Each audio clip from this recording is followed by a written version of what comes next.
Welcome to Sleepless History, where we explore the fascinating stories of the past in a calm, relaxing manner designed to help you drift into a peaceful sleep.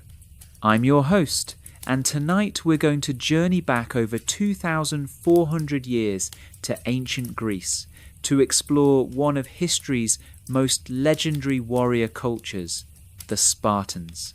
Get comfortable, adjust your pillow, take a deep breath, and let's begin our exploration of these remarkable people who lived in a small city-state in the southern part of the Greek peninsula in a region called Laconia. If you enjoy tonight's story, please don't forget to like the video and subscribe. It helps the channel more than you may think. The story of Sparta begins around 900 BCE in the early Dark Ages of Greece. Unlike Athens, which would become famous for philosophy and democracy, Sparta chose a different path entirely. It became a society organized around one singular purpose, creating the perfect warrior. But to understand the Spartans, we must first understand where they came from. The Peloponnese, the southern portion of Greece, was a land of rugged mountains and fertile valleys. In one such valley, beside the Eurotas River, the Spartans established their city.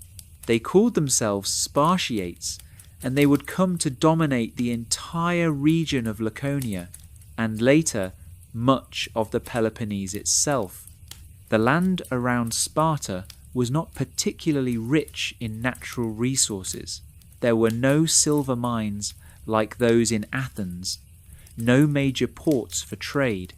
What Sparta did have was agricultural land, and to work this land they conquered their neighbours.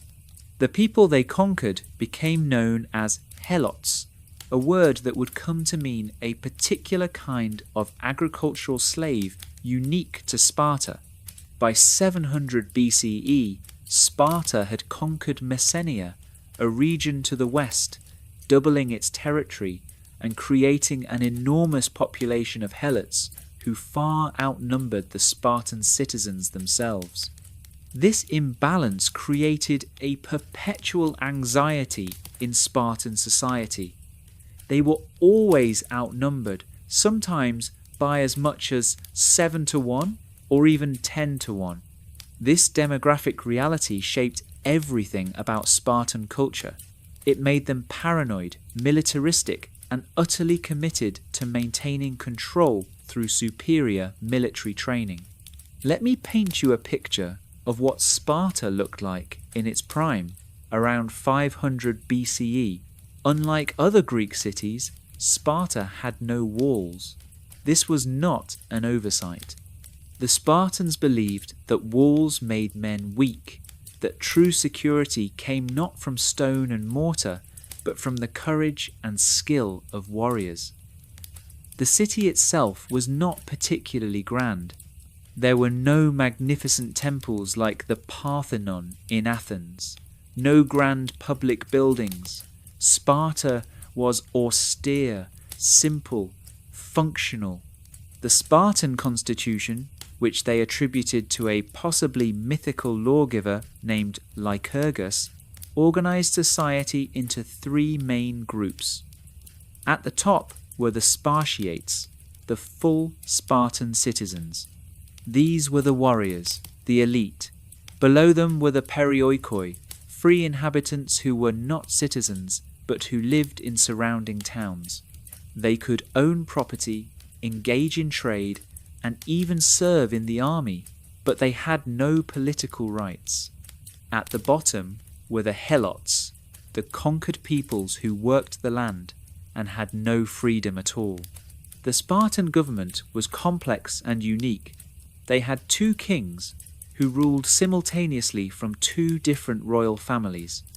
These kings served primarily as military commanders and religious leaders.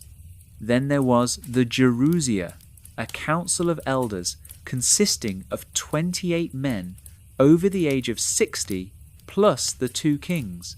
These 30 men proposed laws and served as a supreme court. There was also an assembly of all Spartan citizens who voted on the proposals of the Gerousia, though they could not debate or amend them. And finally, there were 5 ephors, magistrates elected annually, who had tremendous power, even over the kings themselves. This system was designed to prevent tyranny, but also to maintain the rigid social order that kept the Helots in subjection and the Spartan warriors in constant readiness. Now, let us turn to the most fascinating aspect of Spartan society, the Agoge, the brutal education system that transformed Spartan boys into warriors. When a Spartan child was born, it was examined by elders. If the baby appeared weak or sickly, it might be left exposed on the slopes of Mount Taygetus to die. This practice, while horrifying to modern sensibilities, reflected the Spartan belief that only the strong should survive. The city-state could not afford to support those who could not contribute to its defense. If a boy survived this initial inspection, he lived with his family until the age of 7. At 7, everything changed. The boy was taken from his mother and enrolled in the Agoge, the state-run education system that would dominate the next 13 years of his life.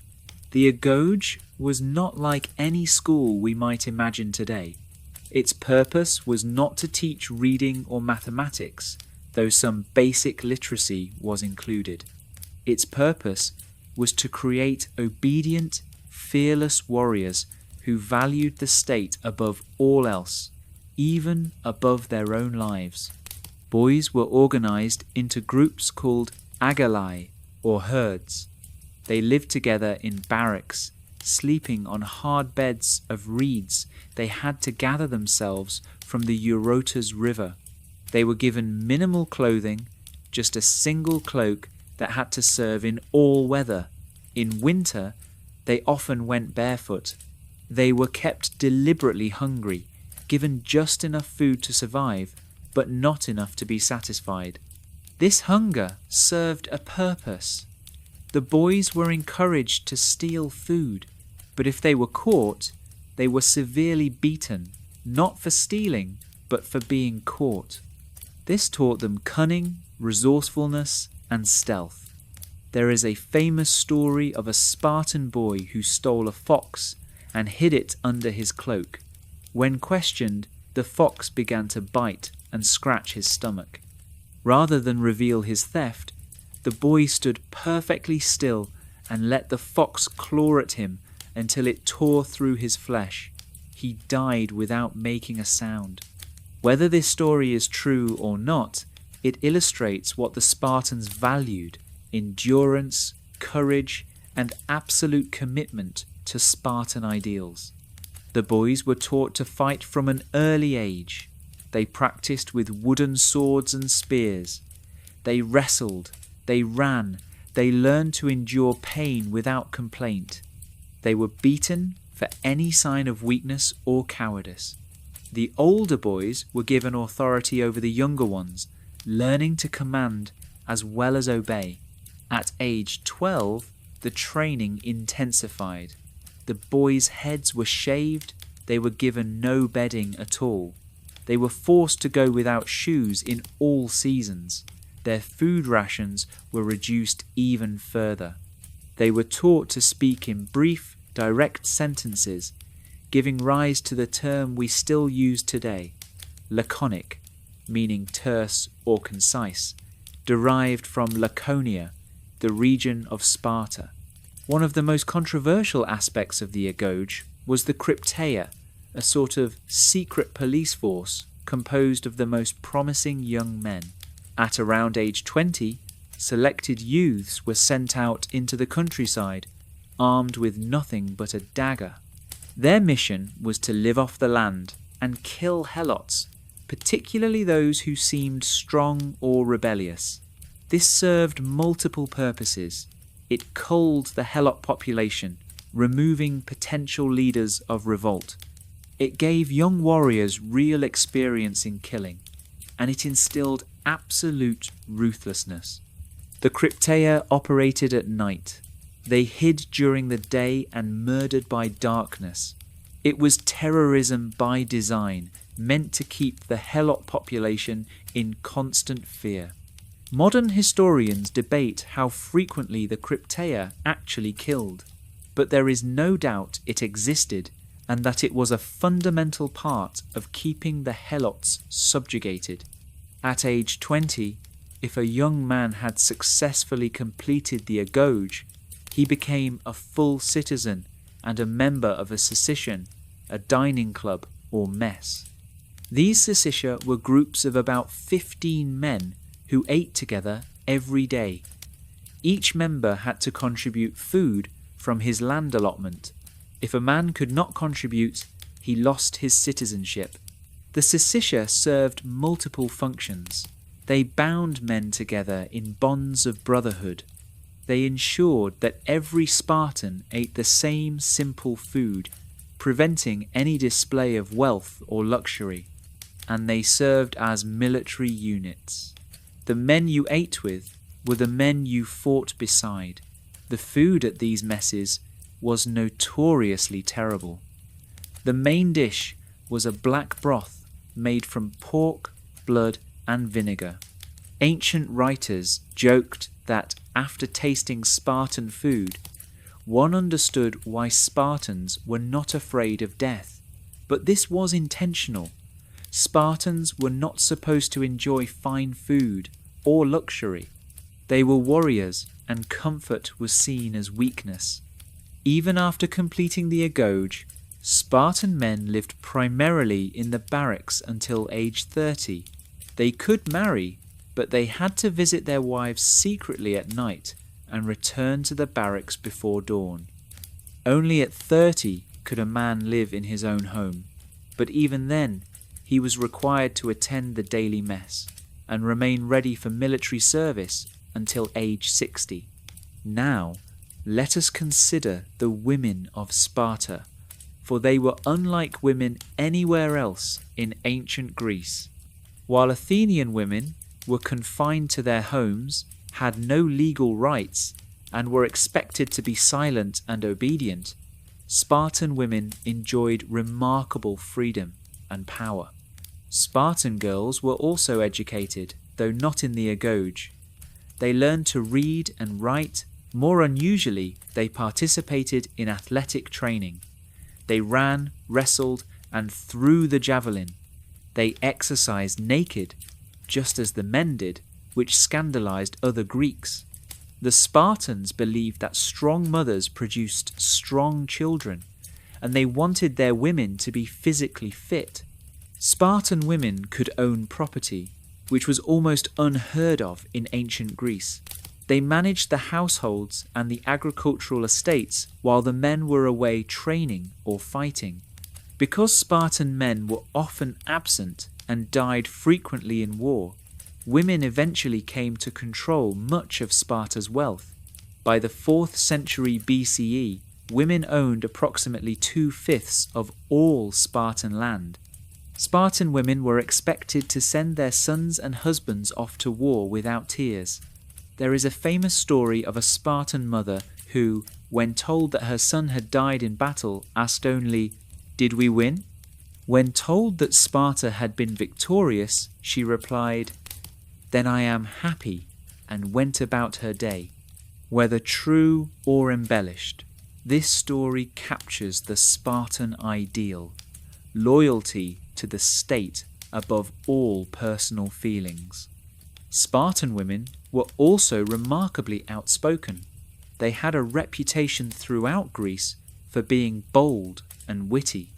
When a foreign woman told a Spartan woman, "You Spartan women are the only ones who rule your men," the Spartan replied, "That is because we are the only ones who give birth to real men." Marriage in Sparta was different too. There was no elaborate ceremony. Instead, a man would arrange to kidnap his bride, who would have her head shaved and be dressed in men's clothing. The groom would visit her briefly at night, then return to his barracks. This would continue for years, even after children were born. The Spartans believed that this maintained desire and ensured that children were conceived in passion rather than duty. Let us now turn to the Spartan military itself, the institution that made Sparta famous and feared throughout the ancient world.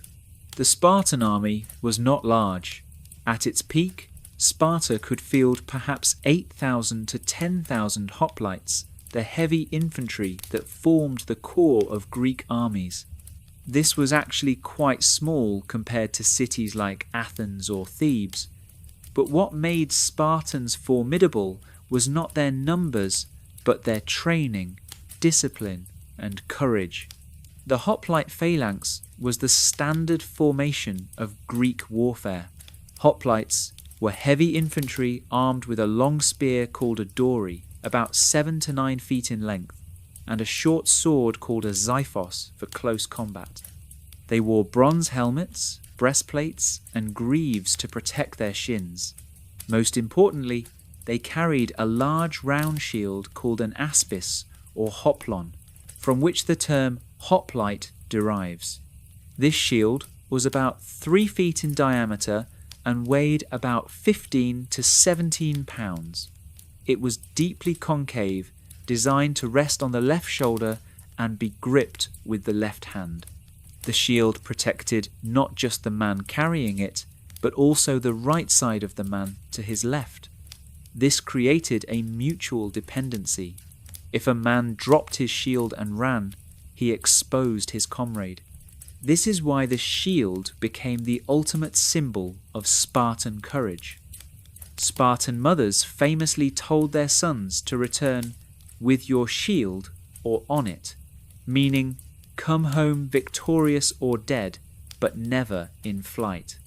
The phalanx formation was simple in concept, but difficult to execute. Men stood shoulder to shoulder in ranks, typically 8 men deep, though sometimes more. The men in the front rank held their spears forward. Those in the second and third ranks could also extend their spears past the front line. The men in the rear ranks pushed forward, adding weight and pressure to the formation. When 2 phalanxes met, it was called the othismos, or the push. The front lines would collide with tremendous force. Men would thrust their spears over the tops of their shields, trying to find gaps in the enemy's armour. The key was to maintain the formation. If the line broke, if men scattered, the phalanx would collapse and the battle would be lost. What made Spartans superior was not the equipment, which was standard, but their training and discipline. Other Greek cities would call up their farmers to fight when needed. These men might drill occasionally, but they were not professional soldiers. Spartans trained every single day from age 7. They knew their positions perfectly. They could execute complex maneuvers while maintaining the integrity of the phalanx. Most importantly, they did not break. Other hoplites might flee when the battle turned against them. Spartans stood and fought until they won or until they died. There was a religious and cultural dimension to Spartan warfare as well. Before battle, the kings would make sacrifices to the gods, reading the omens in the entrails of animals. If the omens were bad, Spartans might refuse to fight, believing the gods were against them. When marching to battle, Spartans sang hymns and paeans. They advanced slowly, in step, to the music of flutes. This was unusual. Other Greeks would charge with wild battle cries. The Spartans walked calmly, singing, their red cloaks flowing, their bronze armour gleaming. The sight was said to be terrifying. The Spartans had a saying, "Come back with your shield or on it." But there was another saying that reveals even more about their values. The Spartan does not ask how many the enemy are, but where they are. This was the Spartan mentality. Numbers did not matter. Fear did not matter. Only courage and obedience mattered. Let me tell you about some specific battles that made Sparta legendary. In 490 BCE, the Persian Empire, the greatest power in the world at that time, invaded Greece. King Darius I sent a fleet and army across the Aegean Sea to punish Athens and Eretria for supporting a rebellion in Ionia. The Persians landed at Marathon, a plain about 26 miles northeast of Athens. The Athenians sent a runner, Phidippides, to Sparta to ask for help. He ran 140 miles in 2 days.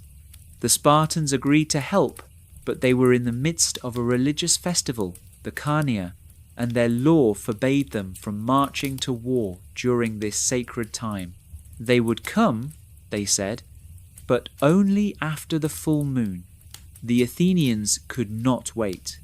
They marched to Marathon with their allies from Crypteia, about 10,000 men total, to face a Persian force of perhaps 25,000.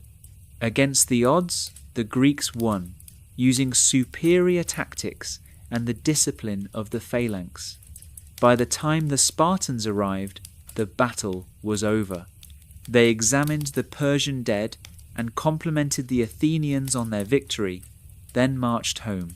This delay would haunt Sparta's reputation. Some saw it as cowardice hidden behind religious excuses. But 10 years later, Sparta would have its chance to prove itself. In 480 BCE, Xerxes I, son of Darius, invaded Greece with an enormous army. Ancient sources claim hundreds of thousands of soldiers, though modern historians think the real number was closer to 70,000 to 150,000, still a vast force by ancient standards. The Greeks decided to make a stand at Thermopylae, a narrow pass in central Greece where the mountains met the sea. Here, a small force might hold off the Persian multitude. King Leonidas of Sparta took command. He led about 7,000 Greek soldiers, including 300 Spartiates, his personal bodyguard. The pass at Thermopylae was only about 50 feet wide at its narrowest point. Here, the Persian numbers meant nothing. They could only attack on a narrow front, and the Greek phalanx, especially the Spartans, was unstoppable in such terrain. For 3 days, the Greeks held. Wave after wave of Persian soldiers attacked. Wave after wave was cut down. Xerxes sent his elite troops, the Immortals, so called because their ranks were always kept at exactly 10,000. The Spartans killed them like common soldiers. But then, a Greek traitor named Ephialtes showed the Persians a mountain path that led around the pass. Xerxes sent troops along this path to attack the Greeks from behind. When Leonidas learned of this, he dismissed most of the Greek army. He kept only the 300 Spartans and a few hundred other Greeks who refused to leave. Leonidas knew he was going to die. Spartan law forbade retreat. An oracle had prophesied that either Sparta would fall or a Spartan king would die.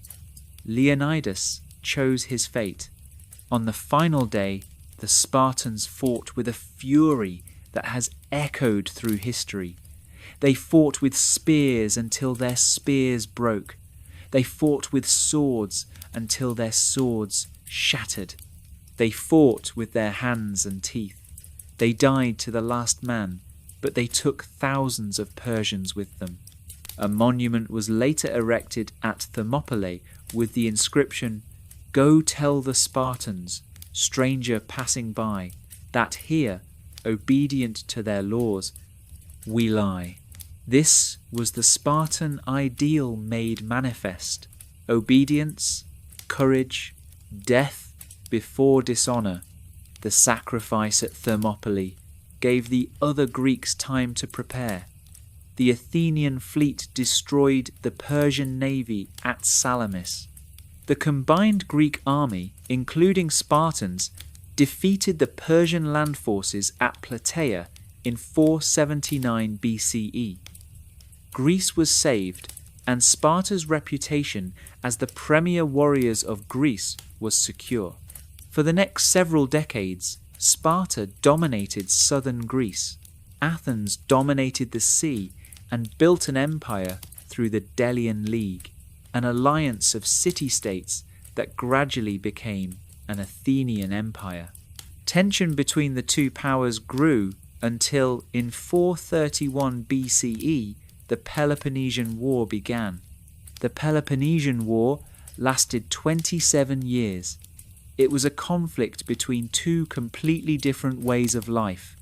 Athens was democratic, commercial, naval, intellectual, innovative. Sparta was oligarchic, agricultural, land-based, traditional, conservative. Athens had wealth and culture. Sparta had discipline and military prowess. The Athenian strategy, devised by Pericles, was to avoid land battles with Sparta, which they knew they could not win. Instead, Athens would rely on its navy and its walls. The city of Athens was connected to its port, Piraeus, by the long walls, a fortified corridor. As long as Athens controlled the sea, it could be supplied indefinitely, and Sparta, having no navy, could not threaten the city itself. Sparta's strategy was to invade Attica, the territory around Athens, every year and destroy the crops, hoping to force Athens into battle. But the Athenians simply withdrew behind their walls and waited. It was a stalemate, brutal and grinding. In the early years of the war, Athens was struck by a terrible plague, possibly typhoid fever or Ebola. About 1/4 of the population died, including Pericles. Still, Athens fought on. The war went back and forth.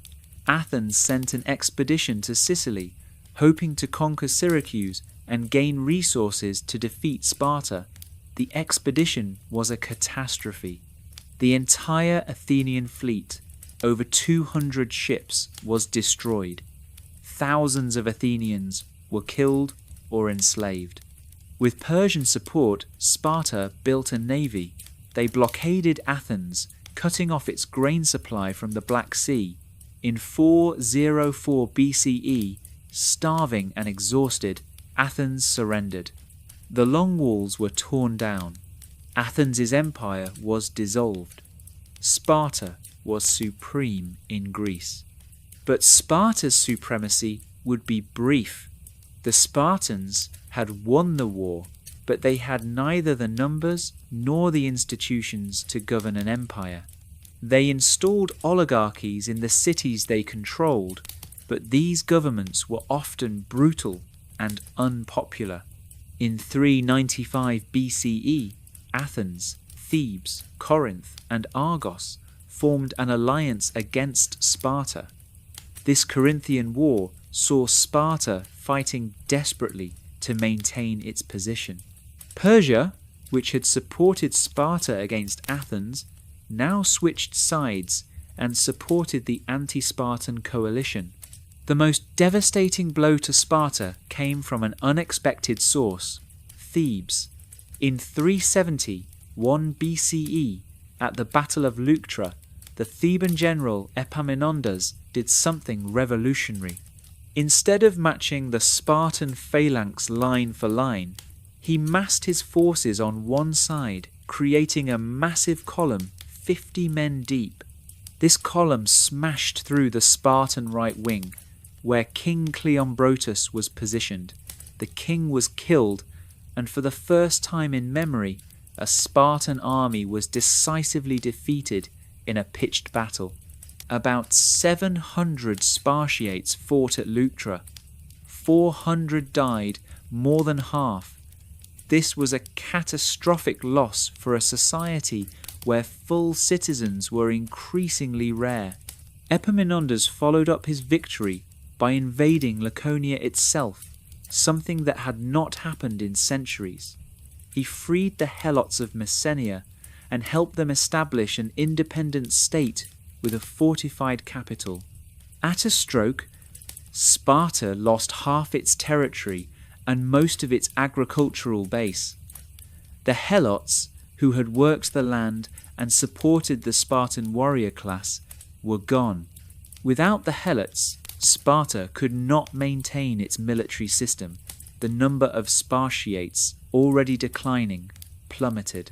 By the time of the Battle of Leuctra, there were perhaps only about 1,500 full Spartan citizens. Within a generation, there would be fewer than 1,000.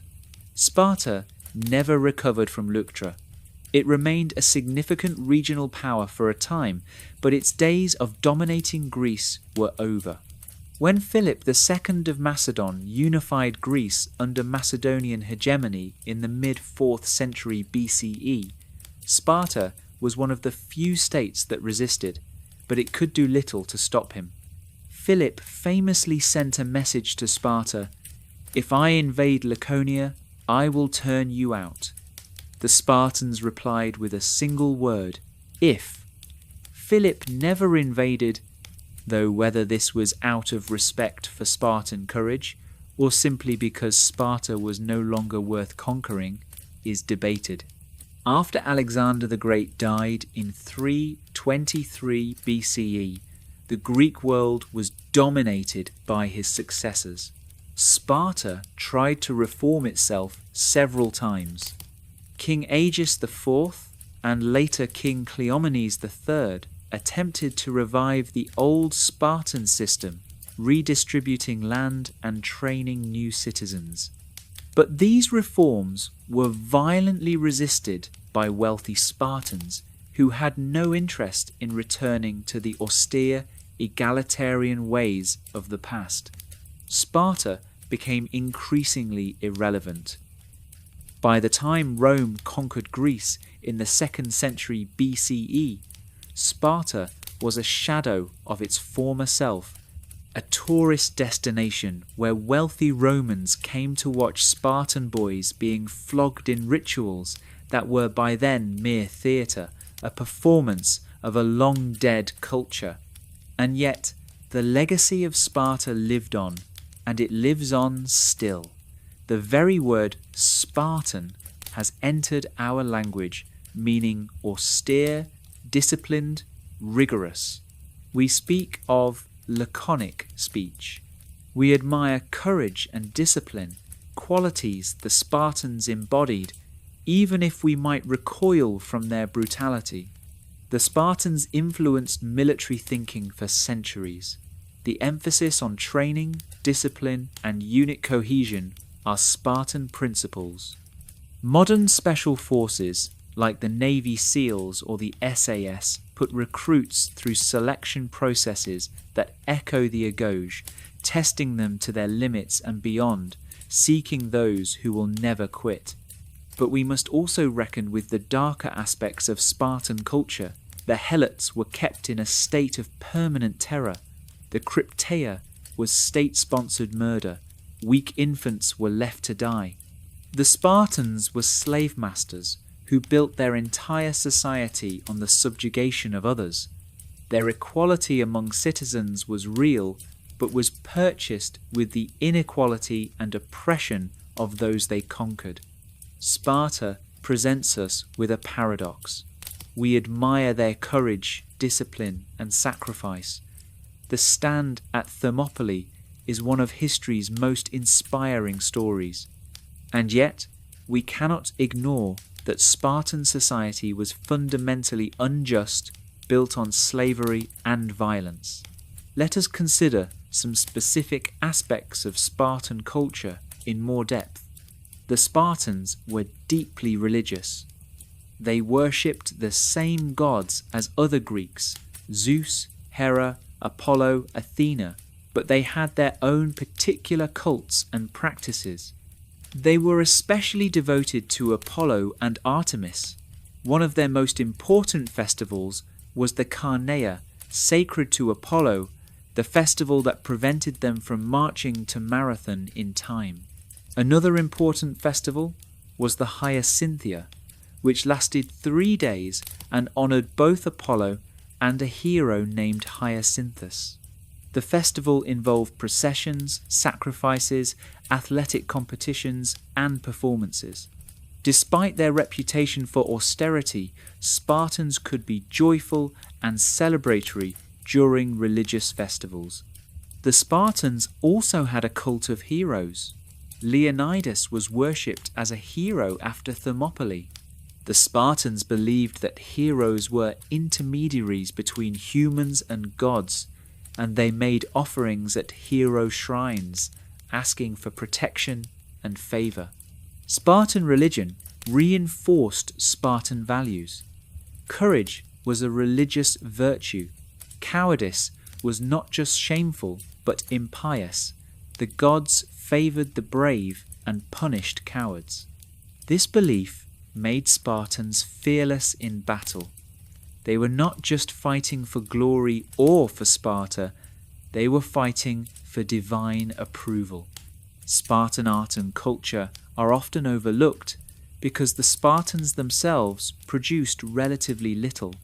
They had no great playwrights like Aeschylus or Sophocles, no philosophers like Socrates or Plato, no historians like Herodotus or Thucydides, though the latter was exiled from Athens and spent time in the Peloponnese, and his work shows considerable sympathy for Sparta. But the Spartans did have poets. Tyrtaeus, who lived in the 7th century BCE, wrote martial poetry that was still memorized and sung centuries later. His poems celebrate courage, honor, and dying for the state. It is a beautiful thing. He wrote, "For a brave man to die, having fallen among the front ranks, fighting for his country." Early Sparta, in the 7th and 6th centuries BCE, was actually more culturally sophisticated than it would later become. Archaeologists have found beautiful pottery, bronze work, and ivory carvings from this period. Spartans participated in pan-Hellenic festivals and athletic competitions, but as Sparta became more militarized, especially after the Helot revolt in the mid-7th century, it turned inward and rejected luxury and artistic pursuits as softening and corrupting. By the classical period, the 5th and 4th centuries BCE, Sparta was almost entirely focused on military training and maintaining control over the Helots. Art and culture were viewed with suspicion. When a Spartan wanted to compliment someone, he would say they were good, meaning good at fighting and enduring hardship. Beauty, eloquence, cleverness, these were Athenian values, not Spartan ones. Let me tell you more about daily life in Sparta, for we have talked much about war and politics, but what was it like to actually live in this strange city-state? For a Spartan male, life was remarkably regimented. After the Agoge and marriage, a man's day revolved around military training and the secession. In the morning, there might be physical training, running, wrestling, weapons practice. The Spartans exercised naked and oiled their bodies. They prided themselves on their physical fitness, and older men who grew fat were mocked. The main meal of the day was at the secession in the evening. The food, as we've mentioned, was simple and deliberately unappetizing. The black broth was the staple, along with barley bread, cheese, and occasionally figs or game. Wine was drunk, but moderation was valued. Getting drunk was considered shameful for a Spartan, though they would sometimes force Helots to get drunk and parade them before young Spartans as a moral lesson on the evils of excess. After the meal, there might be conversation or singing of the old martial songs. Spartans were not supposed to be witty or clever, but they valued directness and truthfulness. A story illustrates this. A visitor asked a Spartan if he had travelled much. The Spartan replied, "No, why would I?" The visitor said, "To see the world and learn new things." The Spartan answered, "I know everything I need to know." For Spartan women, life was different. They were not secluded as in Athens. They could walk in public, they managed estates, conducted business, and owned property. They exercised and competed athletically, which scandalized other Greeks who thought women should be modest and hidden. Spartan women were expected to be strong and brave, like the men. They were the mothers of warriors, and this was a role they took seriously. There are many stories, perhaps apocryphal, of Spartan mothers sending their sons to war with stern admonitions. One mother, learning that her son had fled from battle, refused to see him. Another, whose 5 sons all died in battle, was said to have gone to the temple to thank the gods that Sparta had won. Childhood for non-Spartan boys was different. The perioikoi, the free non-citizens, did not attend the Agoge. They lived more normal lives, learning trades, working in their family businesses. The Helots, of course, had no freedom at all. They worked the fields, tended the animals, and lived in fear of Spartan violence.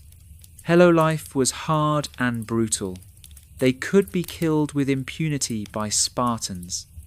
Every year, the ephors would formally declare war on the Helots, making it legal, even righteous, to kill them. This was psychological warfare, a constant reminder of their subjugation. And yet, Helots were not quite slaves in the way we might imagine. They had families. They worked specific plots of land and gave half the produce to their Spartan masters, keeping the rest. Some Helots became relatively prosperous, though always under the threat of violence. Helots could earn their freedom through military service. When Sparta needed more soldiers, they would sometimes offer freedom to Helots who fought bravely. These freed Helots were called Neodamodes. They were not full citizens, but were free men. This practice became more common as the number of Spartiates declined. The relationship between Spartans and Helots was complex and tragic. The Spartans depended on the Helots for their very survival, yet they lived in constant fear of Helot revolt. This fear shaped everything about Spartan society.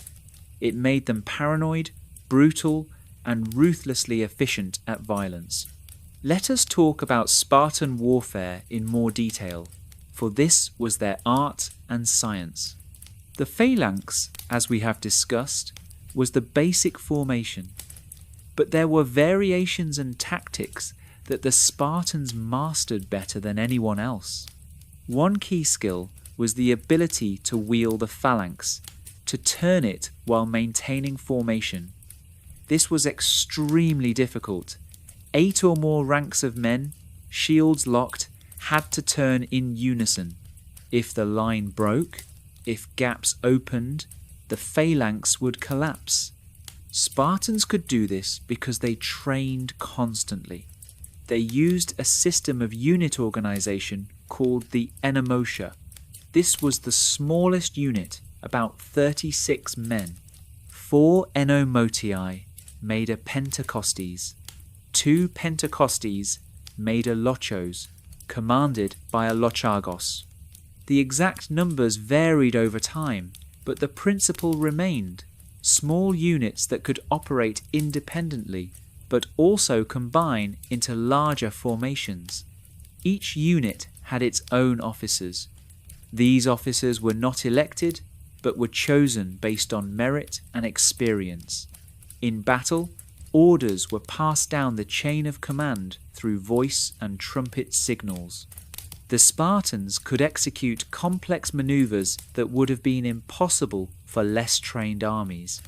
One famous tactic was the Spartan advance. As I mentioned earlier, Spartans marched to battle slowly, in step, to the music of flutes. This was not just for show. Moving in step kept the line straight and the formation tight. When other armies charged, their lines would become ragged. Men would run at different speeds, gaps would open. The Spartans maintained perfect cohesion, and when they hit an enemy line, they hit like a hammer. Another aspect of Spartan warfare was their use of deception and ambush. Despite their reputation for straightforward courage, Spartans were perfectly willing to use cunning when it suited them. Brasidas, a Spartan general during the Peloponnesian War, was famous for his clever tactics. He once captured an enemy city by posing as a friendly ally and walking in through the gates. The Spartans also used light infantry, peltasts armed with javelins and small shields, though these were usually perioikoi or even freed helots, not Spartiates. The heavy hoplites would engage the enemy phalanx, while the light troops harassed the flanks and pursued fleeing enemies. Cavalry was rare in early Sparta. The rocky terrain of Laconia was not suited to horses, and Spartans prided themselves on fighting on foot. But by the Peloponnesian War, Sparta had developed a small cavalry force, again primarily drawn from perioikoi and wealthy Spartans. This cavalry was never as effective as the hoplites, but was useful for scouting and screening. One thing that made Spartans particularly effective was their discipline in retreat. Other armies, when they broke, would scatter in panic. The Spartans could execute fighting retreats, maintaining formation even when falling back. This meant that even in defeat, Spartan casualties were often relatively light because they did not simply throw down their shields and run. Of course, this changed at Thermopylae, where retreat was not an option, and later at battles like Leuctra, where the Spartan army was so thoroughly defeated that organised retreat was impossible. Let us now consider Sparta's relationships with other Greek states and with the wider world. Sparta led the Peloponnesian League, an alliance of states in the Peloponnese and beyond. This was not a league of equals. Sparta was clearly dominant. When Sparta called, the allies were expected to contribute troops, but Sparta did not interfere much in the internal affairs of allied states as long as they remained loyal and provided soldiers when needed. The relationship with Persia was complex and often contradictory. In the Persian Wars, Sparta and Persia were bitter enemies. Spartans died at Thermopylae fighting Persian invaders. But during the Peloponnesian War, Sparta allied with Persia to defeat Athens. Persian gold built the Spartan navy.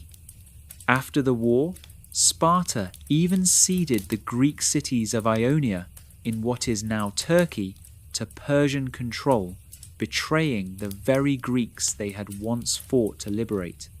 This pragmatic, some would say cynical, approach to foreign policy was typical of Sparta. They were not idealists. They did what they thought necessary to maintain their position and control over the Helots. Sparta's influence on other cultures was significant. The Romans admired Spartan discipline and austerity. Roman writers like Plutarch wrote extensively about Sparta, often idealizing it as a model of virtue and martial excellence.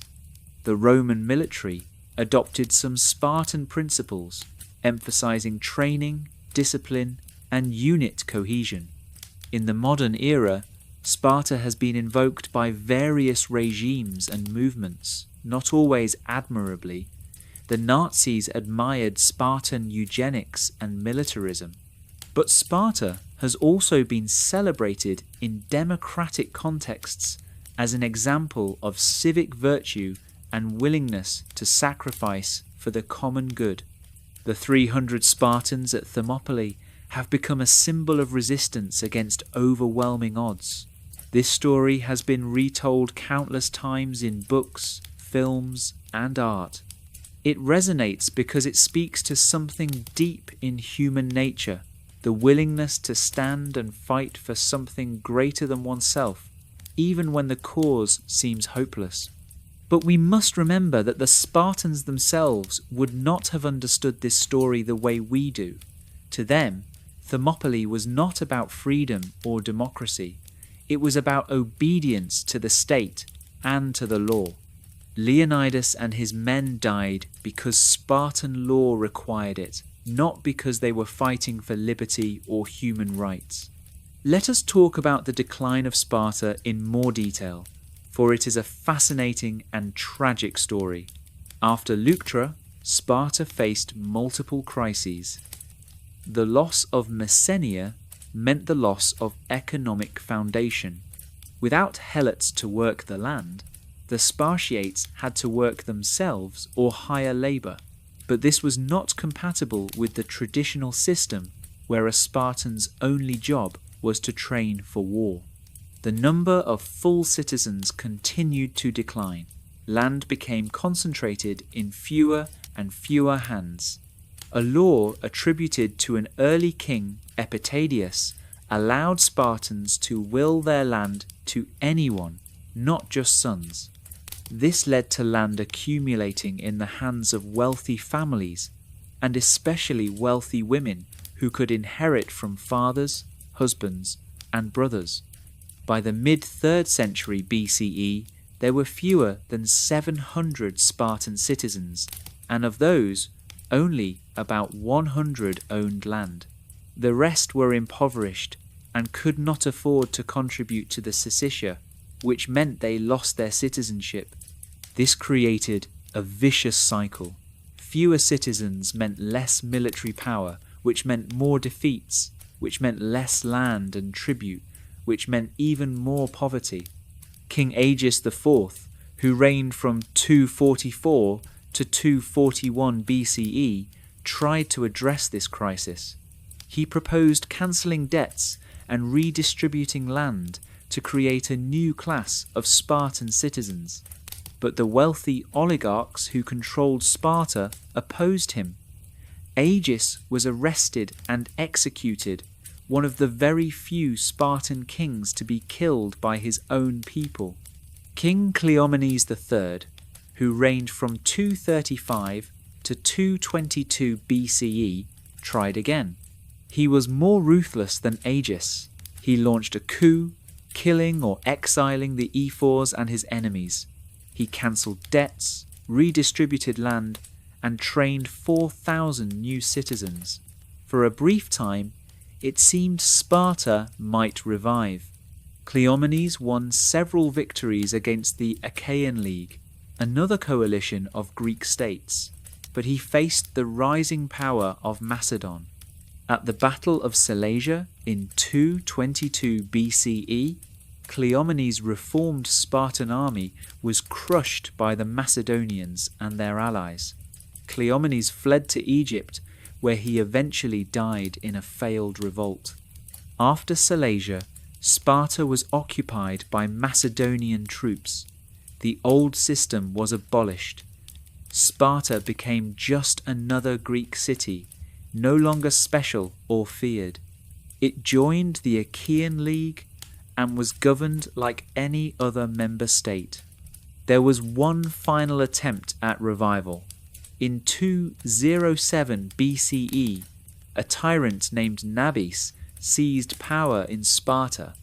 He ruled for 14 years and tried to create a new Sparta, redistributing land and freeing Helots. But Nabis was more of a brigand than a reformer. He attacked his neighbours, pirated ships, and antagonized Rome, which was now the dominant power in the Mediterranean. In 192 BCE, Rome intervened. Roman legions defeated Nabis, and Sparta was forced to join the Achaean League. When Nabis was assassinated in 192 BCE, Sparta briefly tried to reassert independence, but Rome crushed the attempt.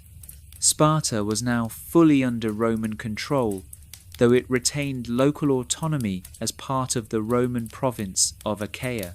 Under Roman rule, Sparta became a tourist attraction. Wealthy Romans would visit to see the famous city and watch performances of ancient Spartan rituals. The Agoge was revived, but not as a genuine military training system. Instead, it became a spectacle. Boys would be flogged in front of audiences at the sanctuary of Artemis Orthia. Tourists would watch and marvel at Spartan endurance, not realizing they were watching a hollow reenactment of a dead culture. And yet, even in decline, Sparta retained a kind of prestige. Roman emperors, including Augustus and Nero, visited Sparta.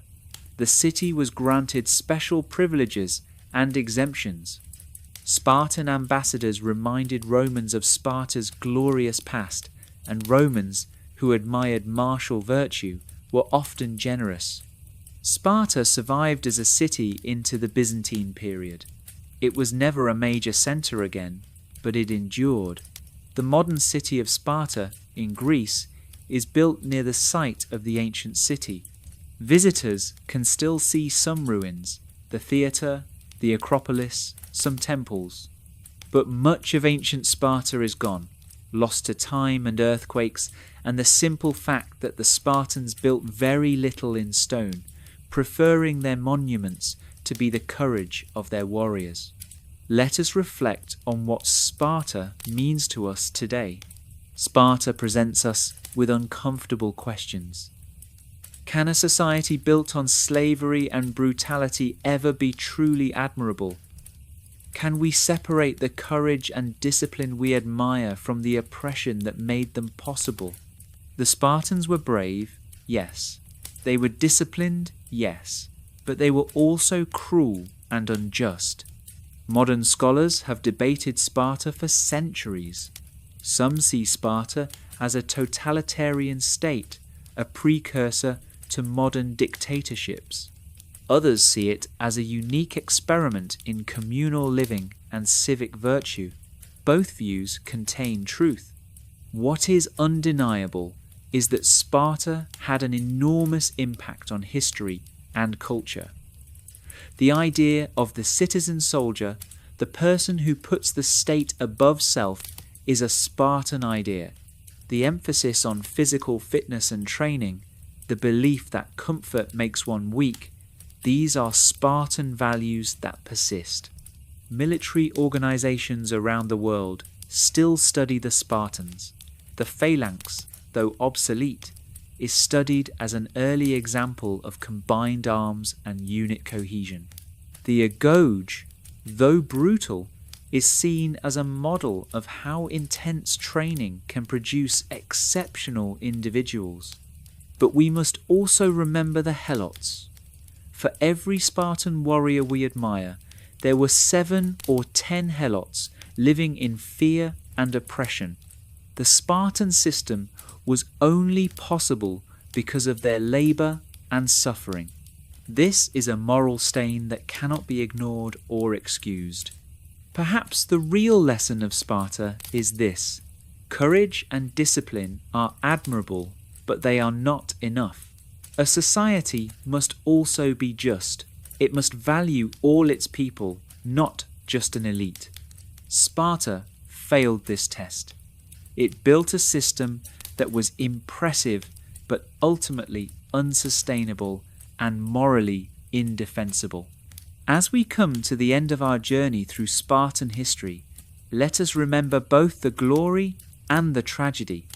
The 300 at Thermopylae, standing against the Persian horde, is a story that still inspires. But let us also remember the Helots murdered in the night by a young Spartan in the Crypteia. Let us remember the weak infant left on a mountainside. Let us remember that history is complex, that even the most admirable cultures have dark sides. The Spartans were human, with all the capacity for greatness and cruelty that implies. They created a society unlike any other, and it dominated Greece for centuries. But in the end, it fell, brought down by its own contradictions and by the changing world around it. And now, dear listener, our story is complete. The Spartans live on in memory, in legend, in the words we use and the stories we tell. They were warriors, yes, but they were also products of their time and place, shaped by forces beyond their control, just as we all are. Rest now. Let the story of ancient Sparta fade into the background as you drift towards sleep. Think of the quiet mountains of Laconia, the slow-moving waters of the Eurotas River, the olive groves and cypress trees. Think of a time long ago when men marched to battle with spears and shields, when courage was the highest virtue, when a small city-state in southern Greece became a legend that would never die. But before we close, let us delve even deeper into some aspects of Spartan life that we have only touched upon. For there is so much more to understand about this remarkable civilization. Let us talk more about the Crypteia, that mysterious and dark institution that has fascinated and horrified historians for centuries. The Crypteia was not merely a coming-of-age ritual, it was a systematic tool of terror designed to keep the Helot population subjugated and afraid. Young Spartans selected for the Crypteia, usually around age 20, were the best and brightest, those who had excelled in the Agoge. They were sent out with nothing but a dagger and a small amount of food. Their mission was to survive in the countryside and to kill Helots, particularly those who seemed strong, rebellious, or who might become leaders of a revolt. The Crypteia operated in absolute secrecy. They moved at night, hiding by day in caves or forests. They would observe Helot communities, identify targets, and strike without warning. The Helots never knew when or where the Crypteia might appear. This uncertainty, this constant fear, was the point. It broke the spirit of potential resistance before it could even form. Some ancient sources suggest that the Crypteia killed hundreds of Helots each year. Others suggest the killing was more selective. We may never know the full truth. What we do know is that the system worked for centuries. Despite vastly outnumbering the Spartans, the Helots rarely revolted successfully, and when they did, as in Messenia after Leuctra, it was only because Sparta's military power had been broken by external enemies. The psychological impact of the Crypteia on the young Spartans themselves is worth considering. These were young men, barely more than boys, being trained to kill unarmed people in the dark. What did this do to their souls? Did they see the Helots as fully human? Or did the conditioning of the Agoge and the Crypteia dehumanize their victims? We might compare this to other societies that have trained young people to commit violence. The ancient sources give us few clues about what the young Spartans themselves thought or felt. They were taught not to question, not to reflect, but to obey. Perhaps that was the point. By making them killers young, Sparta ensured they would never hesitate in battle, never feel empathy for an enemy. Now, let us consider the role of older Spartans, those past the age of active military service but not yet elderly. In most societies, middle-aged men would be in their prime, running businesses, accumulating wealth, enjoying the fruits of their labour. But in Sparta, there was no business to run, no wealth to accumulate beyond one's land allotment. Older Spartans served as trainers and mentors to younger men. They were expected to maintain their physical fitness, though they no longer trained daily like the younger warriors. They served in administrative roles, as officers, as magistrates. The 5 ephors, the most powerful officials in Sparta, were elected annually from men over 30. The elders, men over 60, were the most respected. They could be elected to the Gerousia, the Council of Elders. This body of 30 men, including the 2 kings, held enormous power. They proposed all legislation. They served as the supreme court. They could even try and convict a king.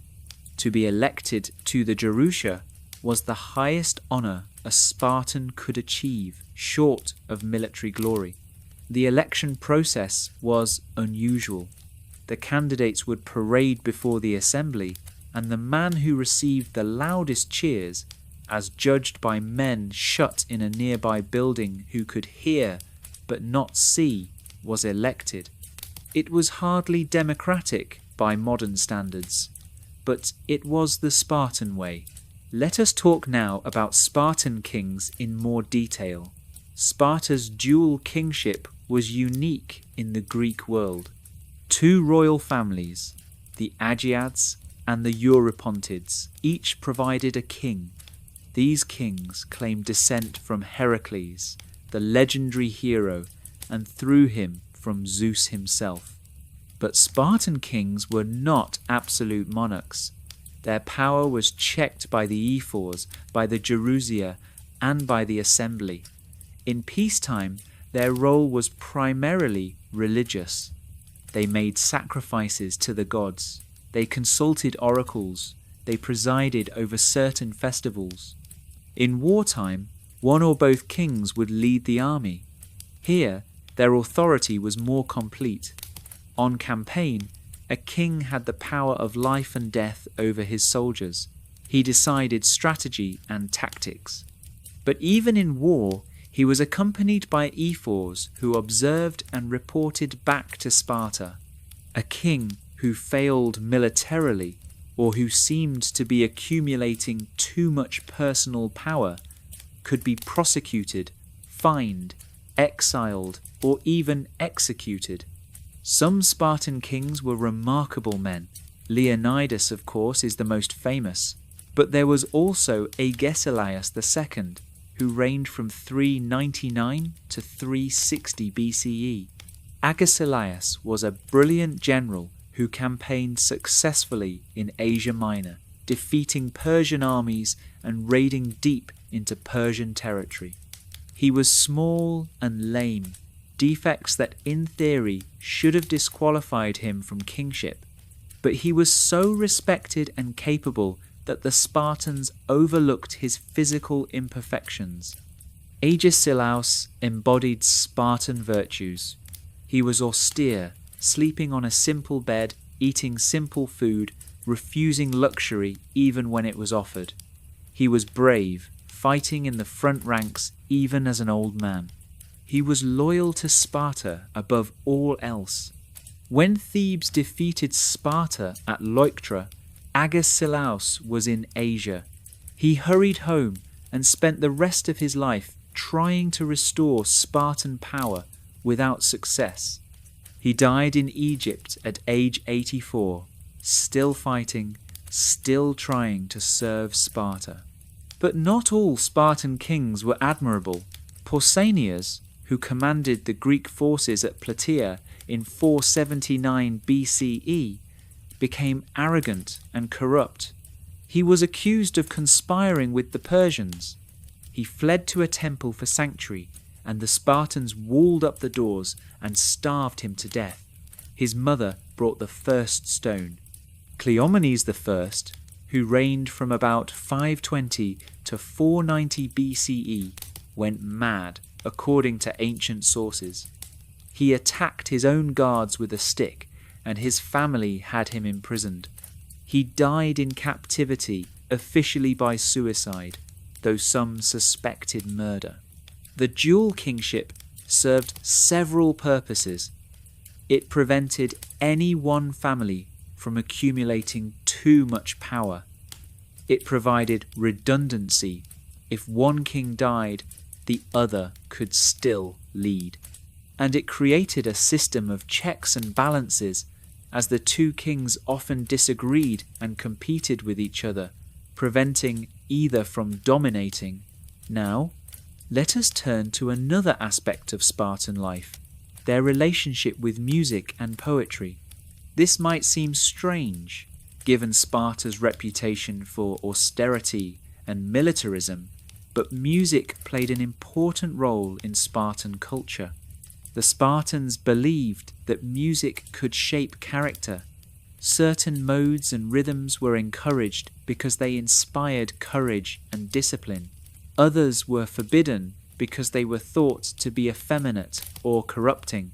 The Dorian mode, serious and martial, was favoured. The Lydian mode, softer and more emotional, was banned. Young Spartans learned to sing the poems of Tyrtaeus, which celebrated courage and honour. They sang paeans, hymns to the gods, before battle. They sang at the Syssitia. Music was not entertainment in Sparta.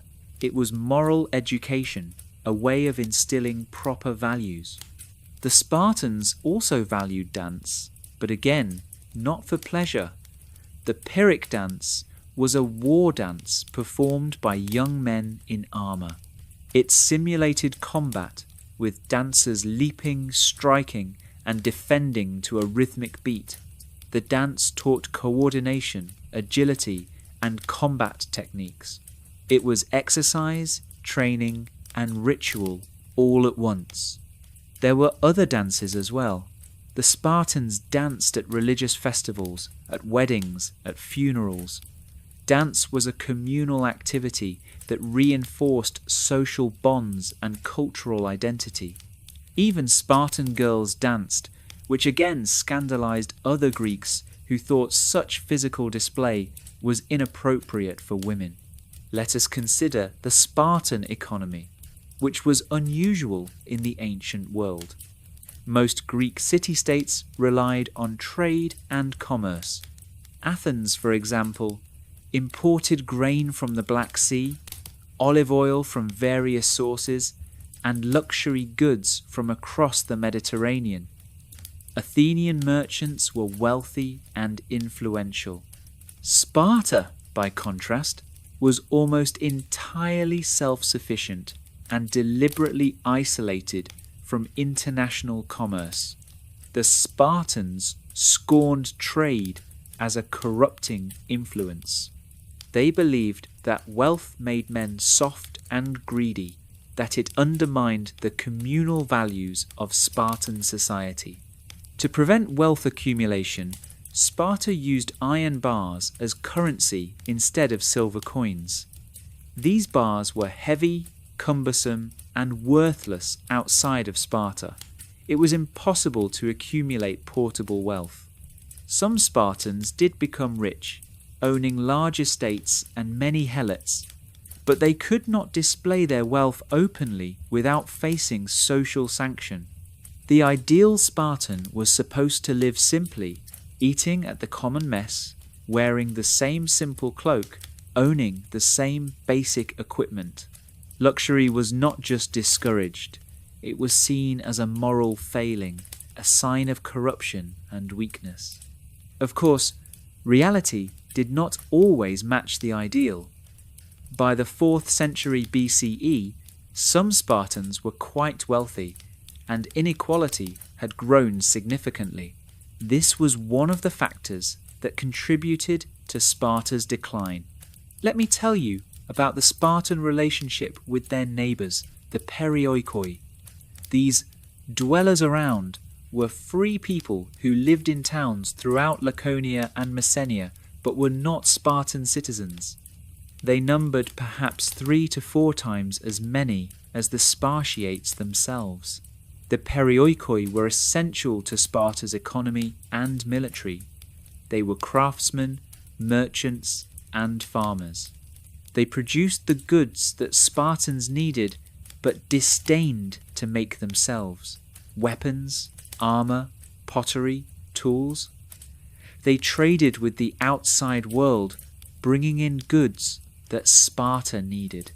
The Perioikoi also served in the army, fighting alongside Spartans as hoplites. They were well trained and brave, and they made up a significant portion of Spartan military forces.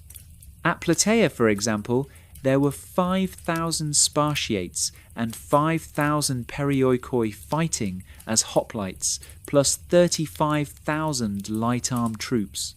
The relationship between Spartans and Perioikoi was complex. The Perioikoi had no political rights in Sparta. They could not attend the assembly or hold office. They were subordinate to Spartan authority and had to provide troops when Sparta called. But they were free, not enslaved like the Helots. They could own property, marry freely, and live without the constant threat of violence. Some Perioikoi became quite prosperous, especially those in coastal towns who engaged in maritime trade. But they always remained second class, never able to achieve the status of a Spartiate, no matter their wealth or ability. This created some resentment, but for the most part, the Perioikoi seem to have accepted their role. They benefited from Spartan military protection, and their status was far better than that of the Helots. Now, let us discuss Spartan women in even greater depth, for they truly were unique in the ancient Greek world. While Athenian women were confined to the home, managing the household but having no public role, Spartan women wielded significant power and influence. This began with their education. Spartan girls were taught to read and write, which was rare for women in ancient Greece. They were also given physical education. They ran, wrestled, threw the discus and javelin, and participated in athletic competitions. This was not just for health, though the Spartans did believe that fit mothers produced healthy babies. It was also to instill courage and discipline in women, just as it was in men. Spartan women exercised naked or in very short tunics, and they often exercised in public spaces where men could see them. This shocked other Greeks, who considered female nudity shameful, but the Spartans saw nothing wrong with it. The body was to be honoured and perfected, regardless of gender. Marriage in Sparta served the state, not romance. The purpose of marriage was to produce strong children for Sparta's armies. Love was not expected or particularly valued. What mattered was that both partners were healthy and strong. Interestingly, Spartan women married later than women in other Greek cities. While Athenian girls might marry at 14 or 15 to men in their 20s or 30s, Spartan women typically married around 18 or 20 to men who were close to their own age. This was thought to produce healthier children. The marriage ritual, as mentioned earlier, involved a mock abduction. The groom would kidnap the bride, who would have her head shaved and be dressed in men's clothing. The groom would visit her secretly at night, then return to the barracks. This could go on for years. Some couples had children before they ever lived together openly.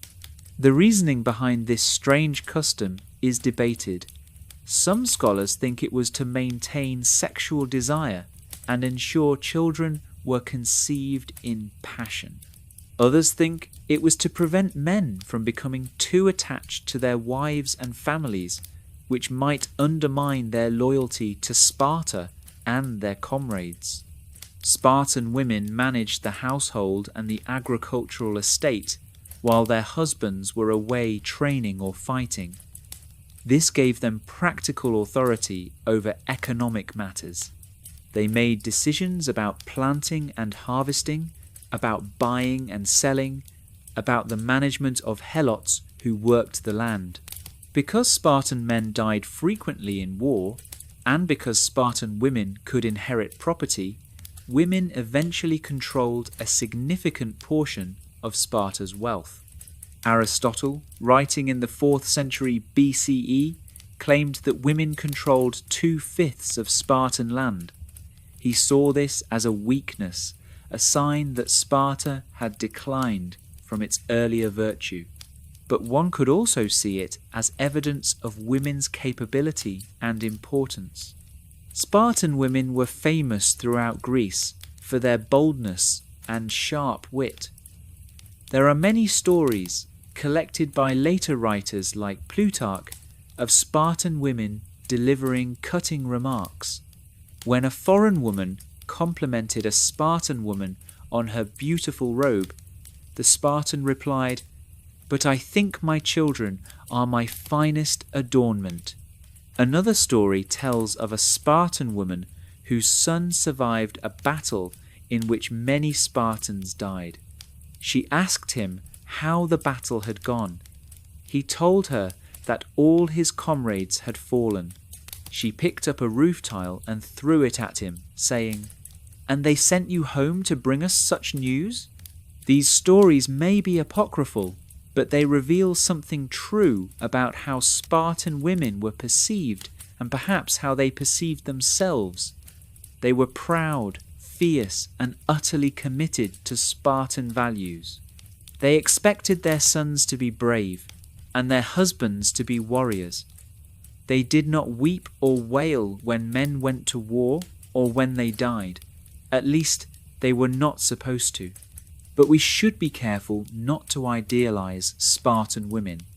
They enjoyed more freedom and power than most ancient Greek women, but they still lived in a deeply patriarchal society. They could not vote, hold office, or attend the assembly. They could own property, but their male relatives still had significant legal authority over them, and they benefited from the labor of enslaved Helot women who had no freedom at all. Let us now discuss some of the specific battles and campaigns that made Sparta feared throughout the Greek world, beyond the famous ones we have already covered. In 425 BCE, during the Peloponnesian War, a Spartan force occupied the island of Sphacteria off the coast of Messenia. The Athenians, led by Demosthenes and Cleon, besieged the island. The Spartans held out for 72 days before being forced to surrender. Of the 440 Spartan hoplites on the island, 292 survived and surrendered. This was shocking to the Greek world. Spartans did not surrender. They fought to the death. The fact that these men had chosen to live rather than die was seen as proof that Sparta's virtue was declining. But the truth was more complex. The men on Sphacteria included 120 Spartiates, full citizens. Sparta could not afford to lose them. When offered terms, they surrendered, hoping to be exchanged later. Athens held these prisoners as hostages for years, using them to deter Spartan invasions of Attica. The prisoners were eventually returned in a prisoner exchange, but the incident damaged Sparta's reputation for invincibility. Another important campaign was Brasidas' expedition to Thrace in 424 BCE. Brasidas was one of Sparta's most brilliant generals, a man who combined courage with cunning. He marched north with a small army of freed Helots and Perioikoi, covering over 600 miles through enemy and neutral territory. In Thrace, he convinced several cities that were part of Athens' empire to revolt and join Sparta. He captured Amphipolis, a strategically vital city, through a combination of speed, deception, and bold assault. His success threatened Athens' supply of timber and precious metals from the region, and was a major blow to Athenian power. Brasidas was so successful that Athens sent an army under Cleon to retake the lost cities. At the Battle of Amphipolis in 422 BCE, Brasidas defeated the Athenians decisively, but both Brasidas and Cleon were killed in the fighting. Brasidas' death was a tremendous loss for Sparta. He was honoured as a hero in Amphipolis, and annual games were held in his memory. After Brasidas' death, Sparta and Athens agreed to a peace treaty, the Peace of Nicias, which was supposed to last 50 years. It lasted 6. Let me tell you about the later phases of the Peloponnesian War. After the Peace of Nicias collapsed, the war resumed with greater intensity. In 413 BCE, Athens launched its great expedition to Sicily, hoping to conquer Syracuse and gain resources to defeat Sparta once and for all. The expedition was a disaster. The Athenians besieged Syracuse but could not take it. The Syracusans, aided by Spartan advisors, defeated the Athenian fleet in the harbour. The Athenian army tried to retreat inland but was surrounded and destroyed. 7,000 Athenian survivors were imprisoned in stone quarries, where many died of exposure and starvation. With Athenian power broken, Sparta pressed its advantage. A Spartan general, Lysander, convinced the Persians to fund the construction of a Spartan fleet. This was revolutionary. Sparta had always been a land power, disdaining the sea. But Lysander understood that to defeat Athens, Sparta needed ships. Lysander was not typical of Spartan commanders. He was cunning, ruthless, and politically ambitious. He cultivated relationships with Persian satraps, securing gold and resources for Sparta's war effort. He won several naval victories, culminating in the Battle of Agoge in 405 BCE, where he destroyed the Athenian fleet in a surprise attack. With its fleet gone and its grain supply cut off, Athens was starved into submission. In 404 BCE, Athens surrendered. Lysander sailed into Piraeus, Athens' port, and had the long walls torn down to the music of flutes. It was a humiliating end for the city that had once led Greece against Persia. Lysander wanted to install himself as a sort of viceroy over Greece, ruling through the puppet governments he had set up. But this alarmed the Spartan kings and ephors. Sparta had not fought a 27-year war to replace Athenian imperialism with Lysander's personal tyranny.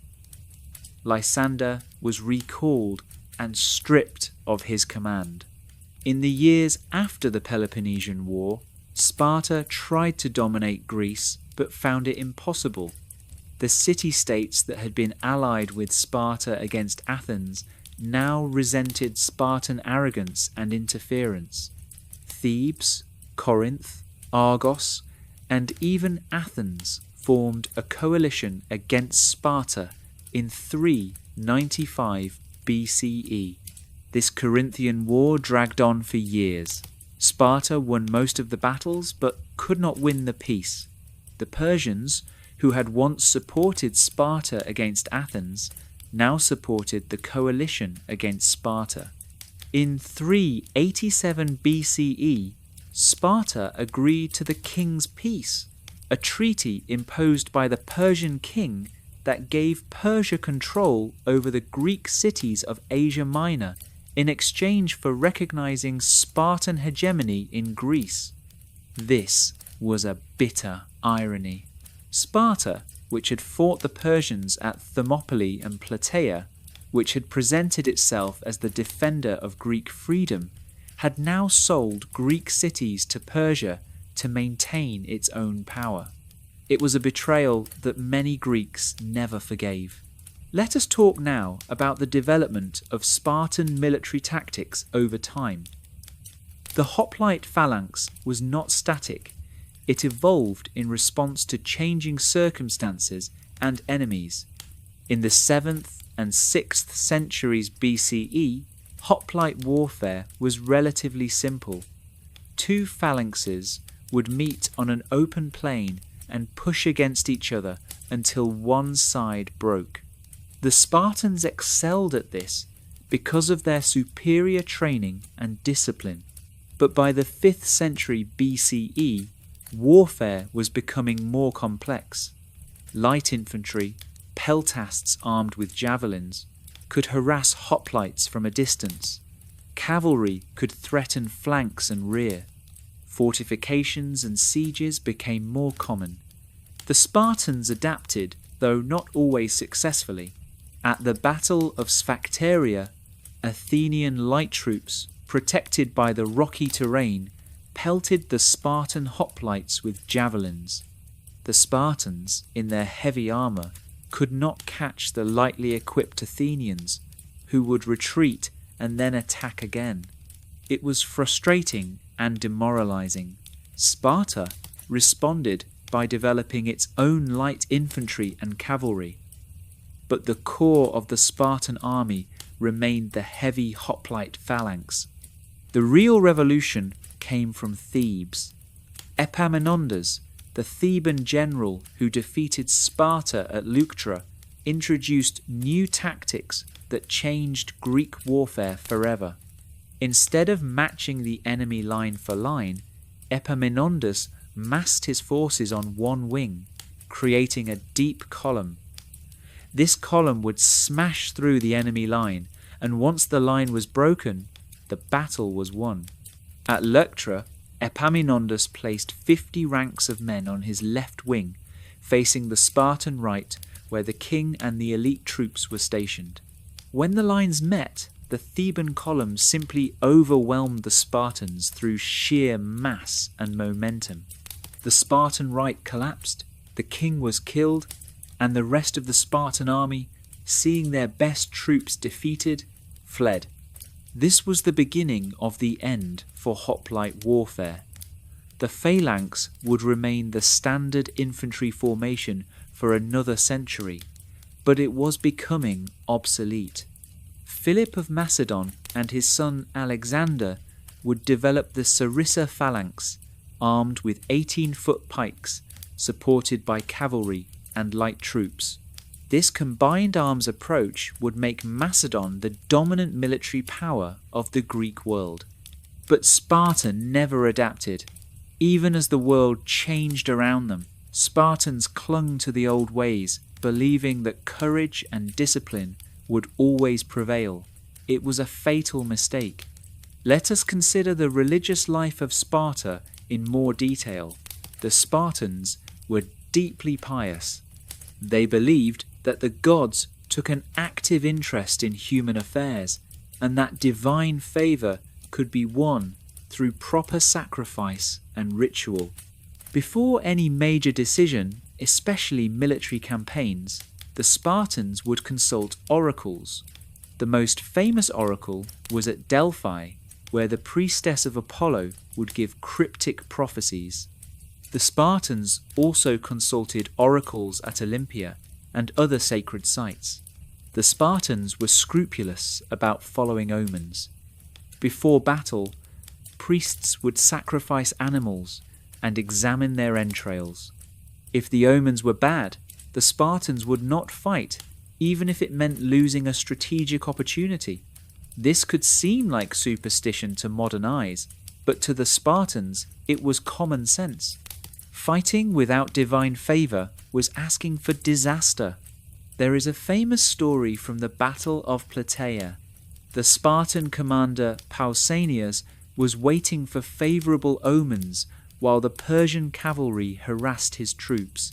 Men were dying, and the situation was desperate, but Pausanias would not give the order to advance. Finally, he looked toward the temple of Hera and prayed fervently. The omens changed, became favourable, and Pausanias ordered the attack. The Spartans charged and won a great victory. Whether the omens actually changed, or whether Pausanias simply decided the moment had come and used religious justification, we cannot know. But the story illustrates how religion and warfare were intertwined in Spartan culture. The Spartans celebrated many religious festivals throughout the year. The Carneia, sacred to Apollo, lasted 9 days and was one of the most important. During this festival, Spartans would not wage war, which is why they could not march to Marathon in time. The Hyacinthia, which honoured Apollo and the hero Hyacinthus, lasted 3 days. The first day was sombre, commemorating Hyacinthus's death. The second and third days were joyful, with processions, feasting, and performances. Even the austere Spartans knew how to celebrate. Another important festival was the Gymnopaedia, the festival of naked youths. This was a summer festival featuring athletic competitions, dances, and choral performances. It celebrated physical fitness and military prowess. Only Spartans who had proven themselves in battle could participate in certain rituals. The Spartans also worshipped heroes, semi-divine figures from the past. Leonidas, after Thermopylae, was worshipped as a hero. So was Lycurgus, the legendary lawgiver. The Spartans believed that heroes could intercede with the gods on behalf of the living, and they made offerings at hero shrines asking for protection and favour. Religion also reinforced social control. The ephors would declare war on the Helots every year, making their murder ritually acceptable. This was not just a legal formality, it was a religious act that framed the oppression of the Helots as a sacred duty. Similarly, the Agoge and the Crypteia had religious dimensions. Young men would make offerings before beginning their training. They would swear oaths to the gods to be brave and obedient. The entire Spartan system was presented as divinely ordained, which made it almost impossible to question or reform. Now, let us talk about Sparta's interactions with the wider Greek world beyond warfare. Sparta participated in the Olympic Games and other pan-Hellenic festivals. Spartan athletes were among the best in Greece. They won many victories in running, wrestling, and the pentathlon. But Spartans also had a complicated relationship with these festivals. On one hand, they valued physical excellence and wanted to prove Spartan superiority. On the other hand, they distrusted the wealth and luxury associated with Olympic victors, who in other cities might become rich and famous. There is a story about a Spartan named Chionis, who won multiple Olympic victories in the early 6th century BCE. He was so fast that it was said his feet barely touched the ground when he ran. He was honoured in Sparta, but when he asked for a monetary reward, he was rebuked. The glory of victory was supposed to be enough. Over time, as Sparta became more isolationist and austere, Spartan participation in the Olympics declined. By the classical period, fewer Spartans competed, and those who did were often criticized at home for seeking personal glory rather than serving the state. Sparta also had diplomatic relations with other Greek states and with foreign powers like Persia and Egypt. Spartan ambassadors were respected, sometimes feared, but not always liked. They had a reputation for being blunt, even rude, speaking in the laconic manner that was second nature to them. There is a story of a Spartan ambassador visiting a foreign court. The king, trying to impress him, showed him a magnificent palace with elaborate decorations. The Spartan looked around and said, "Do the walls have ears?" The king, confused, said no. The Spartan replied, "Then why do they have mouths?" He was referring to the carved faces and decorations on the walls, which he saw as frivolous and wasteful. Let us consider the legacy of Sparta in the Roman world and beyond. The Romans admired Sparta, seeing it as a model of martial virtue and discipline. Roman writers like Plutarch and Cicero wrote extensively about Sparta, often idealizing it as a golden age of virtue in contrast to what they saw as the decadence of their own time. Plutarch's Life of Lycurgus presents the Spartan lawgiver as a wise and benevolent figure who created a perfect society through laws that promoted equality, courage, and self-discipline. Modern historians are skeptical of much of Plutarch's account, recognizing that he was writing centuries after the events he described and was projecting his own values onto the past. But Plutarch's work shaped how Sparta was perceived for centuries. In the Renaissance, European thinkers rediscovered classical texts and became fascinated with Sparta. The idea of a society organized around civic virtue rather than private wealth appealed to Republican thinkers. Machiavelli, in his Discourses, praised Sparta's stability and longevity, attributing it to Lycurgus's wise laws. During the Enlightenment, Rousseau held up Sparta as an example of a society that valued the collective good over individual desires. He saw Sparta as proof that humans could create a just society through reason and discipline. But not everyone admired Sparta. Voltaire criticized Sparta's militarism and lack of culture. He preferred Athens with its philosophy, drama, and democracy. The debate over Sparta versus Athens became, in some ways, a debate over different visions of what makes a society great: military strength and discipline, or cultural and intellectual achievement. In the modern era, Sparta has been invoked by various political movements, not always admirably. The Nazis admired Spartan eugenics and militarism, seeing it as a model for their own racial ideology. This association has complicated Sparta's legacy, making some scholars reluctant to praise anything about Spartan society. But Sparta has also been celebrated in more positive contexts. The story of Thermopylae has been retold countless times as an example of courage against overwhelming odds. Films like 300 have brought Spartan warriors to a new generation, though with considerable dramatic license. What should we make of Sparta today? How should we remember this strange and brutal society that created some of history's greatest warriors, but also some of its most oppressed slaves? Perhaps the answer is that we should remember Sparta fully and honestly.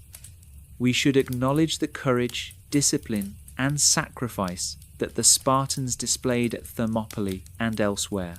These are genuine virtues that deserve respect. But we should also remember the Helots murdered in the night, the weak infants left to die, the young men trained to kill without question. We should remember that Spartan courage was built on a foundation of cruelty and injustice. Sparta shows us that virtue alone is not enough. A society must also be just, compassionate, and humane. Courage without justice becomes tyranny. Discipline without compassion becomes cruelty. Sacrifice without purpose becomes waste. The Spartans created something remarkable, a society unlike any other, where citizens lived and died for the collective good. But the price was too high, paid in suffering by those who had no choice, no voice, no freedom. Dream of ancient Greece, of mountains and rivers, of warriors and heroes, but also dream of justice, of freedom, of a world where courage serves compassion and strength protects the weak. Good night.